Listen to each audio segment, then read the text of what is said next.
Assalamualaikum warahmatullahi wabarakatuh. Perkenalkan, saya Karisma Tunasana dengan NIM 2210202013. Di sini saya akan menjelaskan teori belajar.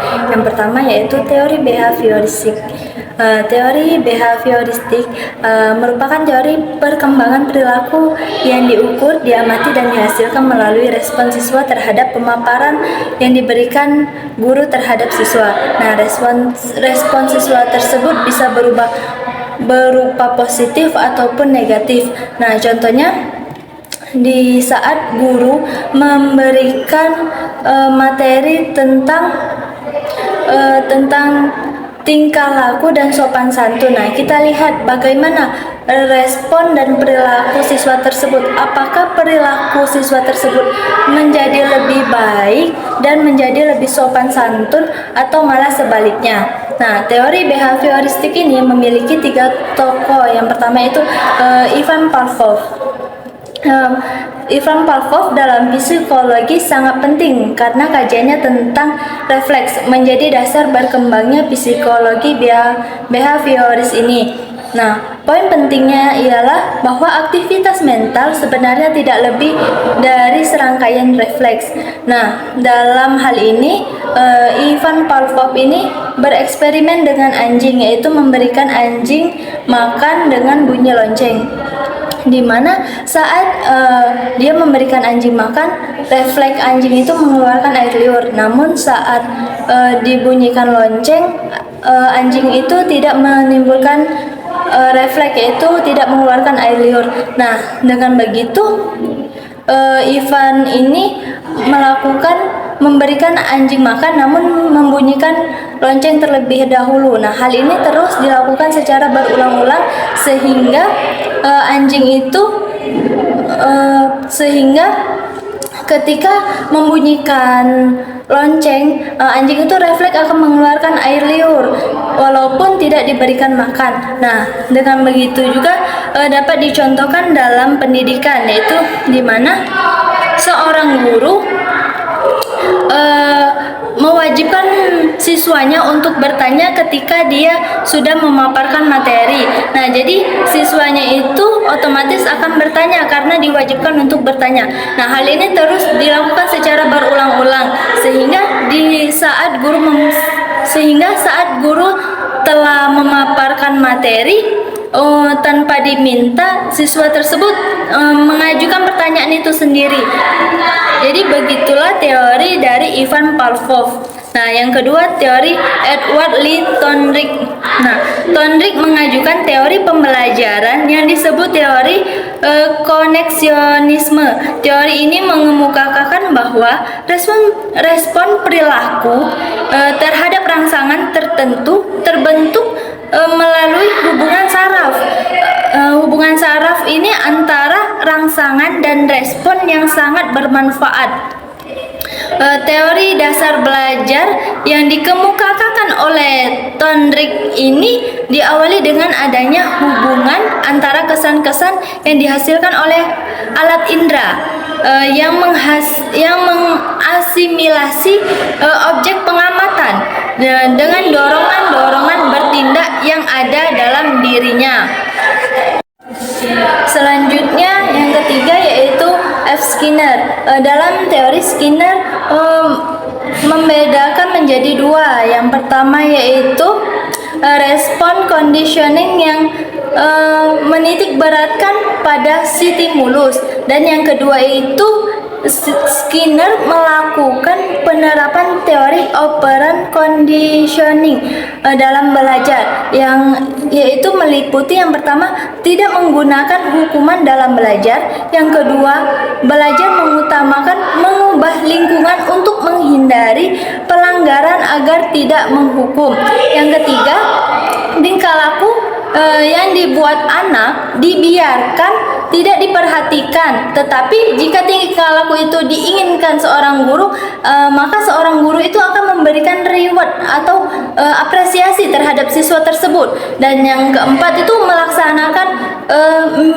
melaksanakan mastery learning.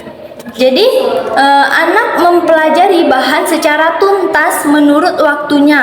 Jadi anak itu tuh misalnya tamat sekolah itu dengan waktu yang berbeda karena kemampuan anak itu berbeda-beda. Nah, jadi itulah pemaparan dari teori behavioristik. Nah, yang kedua ini teori belajar humanisme. Teori belajar humanisme merupakan suatu pendekatan dalam psikologi dan pendidikan yang menekankan pentingnya peran individu, perkembangan pribadi, dan pengalaman subjektif dalam proses pembelajaran dan pengembangan pribadi.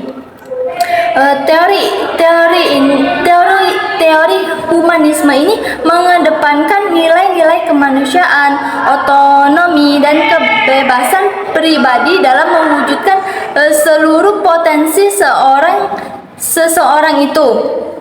Jadi dalam teori ini lebih menitik beratkan bagaimana kita dapat menghargai seseorang, menghormati seseorang, dan menerapkan nilai-nilai perilaku yang baik. Nah, dalam teori humanisme ini terdapat 3 tokoh-tokoh penting. Yang pertama yaitu Abraham Maslow. Abraham Maslow ini mengembangkan teori hierarki, yaitu kebutuhan yang menjadi konsep penting dalam teori pembelajaran humanistik. Teori tersebut menekankan pentingnya pemenuhan kebutuhan dasar siswa agar dapat terpuaskan kebutuhannya akan prestasi pribadi, akan prestasi yang dicapai oleh siswa tersebut. Dan yang kedua itu Carl Rogers, merupakan salah satu tokoh psikologi humanistik yang menuntut siswa untuk berperilaku toleran dan tanpa prasangka antar individu satu dengan individu yang lainnya. Nah, dalam prinsip-prinsip pembelajaran humanistik menekani rasa dan semangat belajar, pembelajaran bermakna, belajar tanpa intimidasi atau ancaman. Jadi belajar ini atas kemauan siswa tersebut tanpa adanya ancaman atau intimidasi dari pihak manapun. Oleh karena itu, selama proses pembelajaran, siswa akan bebas mengambil keputusan dan bertanggung jawab akan keputusan tersebut. Terus yang ketiga, Arthur Combs. Arthur Combs ini mengatakan bahwa pembelajaran akan berhasil jika siswa itu berusaha memberi makna, baik secara fisik maupun bermakna pada kehidupan mereka sendiri.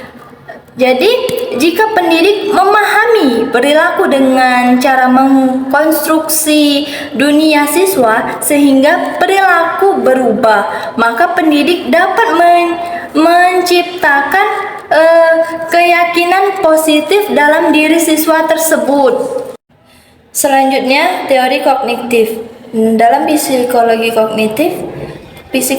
kognitif ini sendiri adalah suatu disiplin ilmu yang mempelajari proses mental, bagaimana seorang berpikir, merasakan, mengingat, belajar, di mana otak ini nih melakukan tugas utamanya, yaitu yang disebut berpikir. Jadi teori belajar kognitif ini tuh menitik beratkan pada pembelajaran dibandingkan hasil belajar. Jadi teori ini tuh lebih mementingkan proses pembelajaran daripada hasil belajar siswa tersebut.